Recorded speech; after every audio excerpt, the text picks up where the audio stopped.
বোবার কোনো শত্রু নেই, কথাটি কি সত্য? হয়তো ছিল, এখন হয়তো পরিবর্তিত হচ্ছে। আসুন জানি বিস্তারিত। নিউজ আপডেটসের পক্ষ থেকে আপনাদের সবাইকে স্বাগত জানাচ্ছি। হ্যাঁ, এই চিরাচরিত প্রবাদটিও নির্মমভাবে খুন হয়েছে আমাদের হেফাজতি বন্ধুদের হাতে। ময়মনসিংহ জেলার ফুলপুর থানায় হেফাজতপন্থী ইমাম কতিপয় উগ্র ছেলেপেলে নিয়ে বোবাদের একটি জামাতকে আল্লাহর ঘর মসজিদ থেকে বের করে দেয়। ঘটনাটি জানাজানি হলে তুমুল জনরোষে পড়ে ইমাম পলায়ন করেছিলেন, যা ইতিমধ্যেই আমরা জেনেছি। আর এই মহামান্য ইমামের পলায়নে এলাকায় স্বস্তিও ফিরে এসেছিল। কুরআনে কারিমে সূরা বাকারায় 115 নম্বর আয়াতে মসজিদে বাধাদানকারীদের ব্যাপারে বলা হয়, দুনিয়াতে তাদের জন্য রয়েছে চরম লাঞ্ছনা এবং আখিরাতে রয়েছে মহা আযাব। উক্ত আয়াতের আলোকে সুস্পষ্ট বোঝা যাচ্ছে, 1 ডিসেম্বরের ট্র্যাজেডি ছিল হেফাজতি বন্ধুদের জন্য আল্লাহর পক্ষ থেকে প্রাথমিক আযাব। আসলেই তো, সেদিন আমরা জায়নামাজ ও তসবিহ নিয়ে গিয়েছিলাম, পক্ষান্তরে তাদের হাতে ছিল লাঠি, দা, শাবল ও বাঁশ। তারপরও তারা এত প্রহরিত হলো কেন? কেন এত এত দেশীয় অস্ত্র থাকা সত্ত্বেও তুরাগ তীরে সাঁতার প্রতিযোগিতায় নামতে হয়েছিল? এরকম আরো হাজার হাজার প্রশ্নের একটিই মাত্র উত্তর, এসবই ছিল আল্লাহর গজব ও আসমানি আযাব। হে বন্ধু, বড়ই পরিতাপের বিষয় হলো, এই অপমান অপদস্থতার পরও তোমরা পরিতৃপ্ত হওনি, ভরেনি তোমাদের পেট, তাই আরো করুণ পরিণতির জন্য আল্লাহর ঘর থেকে আল্লাহর মেহমানদের বের করে দিয়ে আল্লাহর গায়রতে একের পর এক আঘাত হেনে চলেছ। মনে রেখো বন্ধু, আল্লাহ ছাড় দেন তবে ছেড়ে দেন না। হে বন্ধু, জানি এরপরও তুমি গালাগালি করবে, তারপরও জীবনভর তোমার একজন হিতাকাঙ্ক্ষী হিসেবে অনুরোধ করে যাব, মনে রেখো কুরআনের প্রতিটি আয়াত মহাসত্য, চিরসত্য ও জীবন্ত।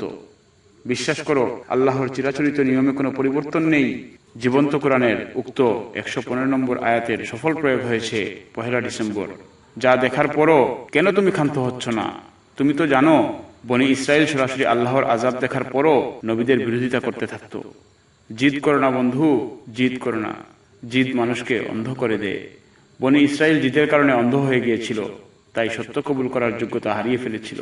তোমার পায়ে ধরে বলছি, আল্লাহর গজব আসার আগেই তওবা করে ফিরে এসো বন্ধু। আমার আল্লাহ ক্ষমাশীল, দয়ার সাগর, যিনি তোমারও আল্লাহ।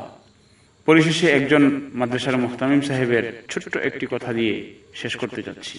একজন মাদ্রাসার মুহতামিম সাহেব সাদ সাহেবের বিরোধিতা করতে করতে একসময় এক সাথীকে বলে ফেললেন, তোদের মতো মূর্খ সাহাবী যারা ছিলেন এরাই তাবলীগের মেহনত করত, আর আমাদের মতো আলেম সাহাবীরা বসে বসে নেগরানি করতেন।